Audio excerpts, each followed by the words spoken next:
ഉണ്ടാക്കി എല്ലാം കുഴഞ്ഞു മറിഞ്ഞല്ലോ സിനി. ഇതുവരെ നേരിട്ട പ്രശ്നങ്ങളെക്കാൾ ഭീകരമാണ് ഇപ്പൊ കൺമുന്നിൽ വന്ന് നിൽക്കുന്നത്. ഗാഥ കളരിക്കലുള്ളപ്പോ കൃഷ്ണ അവിടെ എത്തിയെന്നുള്ളതൊരു കാര്യം. കൃഷ്ണയുടെ കൂടെയുള്ളത് ആരെന്നറിയോ?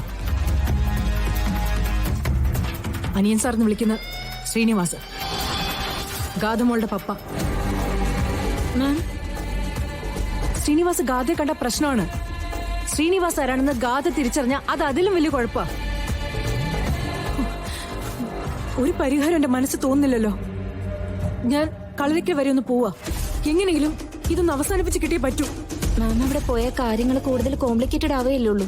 അതിലും നല്ലത് പ്രത്യേകിച്ചൊന്നും തിരിച്ചറിയാതെ അയാൾ പോകുന്നല്ലേ നല്ലത്. നീ പറയുന്നതൊക്കെ ശരിയാ, പക്ഷെ എന്ത് മനസമാധാനത്തോടെ ഞാൻ ഇവിടെ ഇരിക്കുക? എത്ര നാളായി സിനി ഇങ്ങനെ ഈ പ്രശ്നങ്ങളെല്ലാം കൂടെ എന്നെ ചുറ്റി വരാൻ തുടങ്ങിയിട്ട്. മടുത്തു, എനിക്ക് ശരിക്കും മടുത്തു.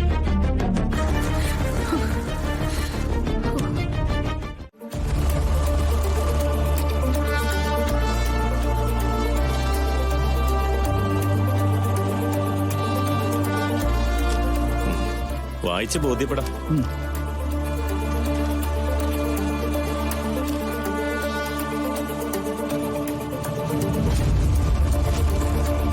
മണിക്കുഞ്ഞെ, പൂജയ്ക്ക് പോയാൽ മോളെ ഇതുവരെ കണ്ടില്ലല്ലോ.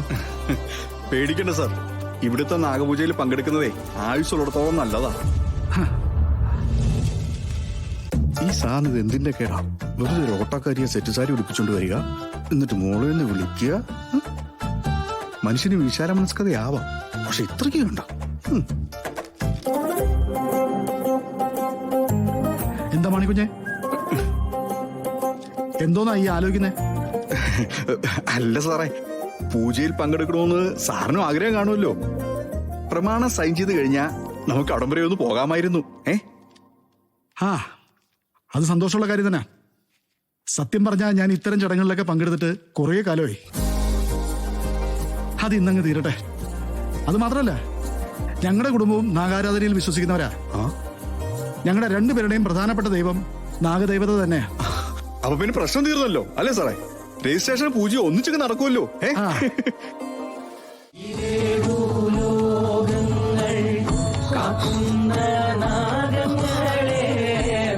എന്റെ നാഗദൈവങ്ങളെ രക്ഷിക്കണേ. ആതങ്കമോരോന്നും അതിക്കളയുന്ന നഗരെ ഞാനിന്നു പാടുമോരു കഥ. ആതങ്കമോരോന്നും അതിക്കളയുന്ന നഗരെ ഞാനിന്നു പാടുമോരു കഥ. കാര്യങ്ങളൊക്കെ മംഗളമായി കലാശിച്ചു. ഇനിയിപ്പോ വിഷു ആഘോഷത്തിലേക്ക് കടക്കാം.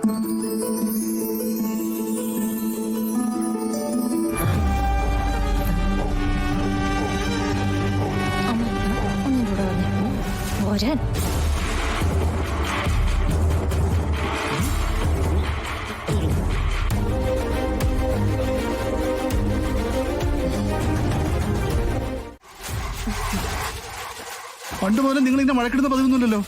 ഇപ്പൊ എന്ത് പറ്റി? അത് ഞങ്ങളൊരു തമാശ കാണിച്ചതാ. തമാശ? അല്ല മോളെ, നീ ഇവിടുന്ന് പൂജയ്ക്ക് പോയതൊക്കെ അത് കഴിഞ്ഞിട്ട് രജിസ്ട്രേഷൻ നടക്കുന്ന സ്ഥലത്തേക്ക് നീ ഒന്ന് വരണ്ടേ? ഞാനവിടെ കാത്തിരിക്കില്ലേ? എന്തെങ്കിലും കാണിച്ച് അബദ്ധം പറ്റരുത്, കേട്ടല്ലോ. നമ്മളെ രജിസ്ട്രേഷന്റെ കാര്യങ്ങളൊക്കെ നവീൻ തിരിച്ചു വന്നിട്ട് ഇനി നടക്കൂ. എന്നാ പിന്നെ പൂജ നടക്കുന്ന സ്ഥലത്തേക്ക് ഒന്ന് പോയാലും ആലോചിക്കരുത്. അല്ല സാറേ, അവരൊക്കെ ഇപ്പൊ തിരിച്ചു വരും.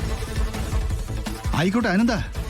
പൂജ നടക്കുന്ന സ്ഥലമൊന്നും കാണാലോ, അവിടെ പോയി നമുക്കൊന്നും തൊഴാലോ. വാ മോളെ, വാ.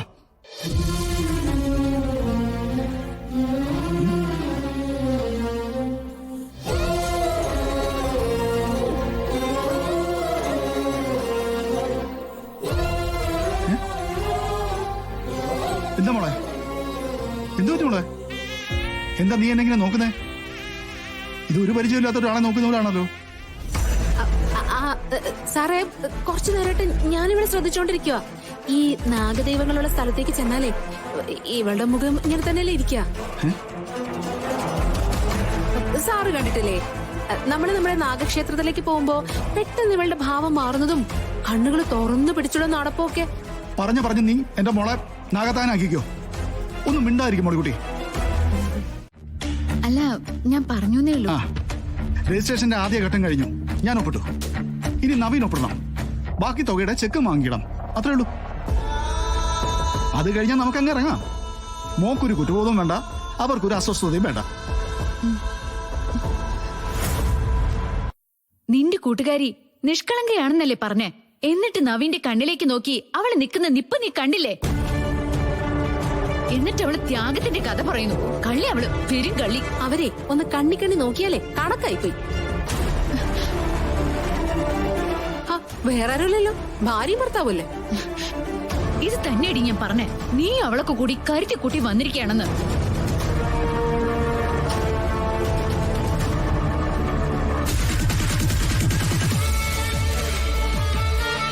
ഇതെന്താ ഇത്? എവിടുന്നോ വന്ന ഒരാളോട് ഗാഥ എന്തിനാ ഇത്ര അടുപ്പം കാണിക്കുന്ന?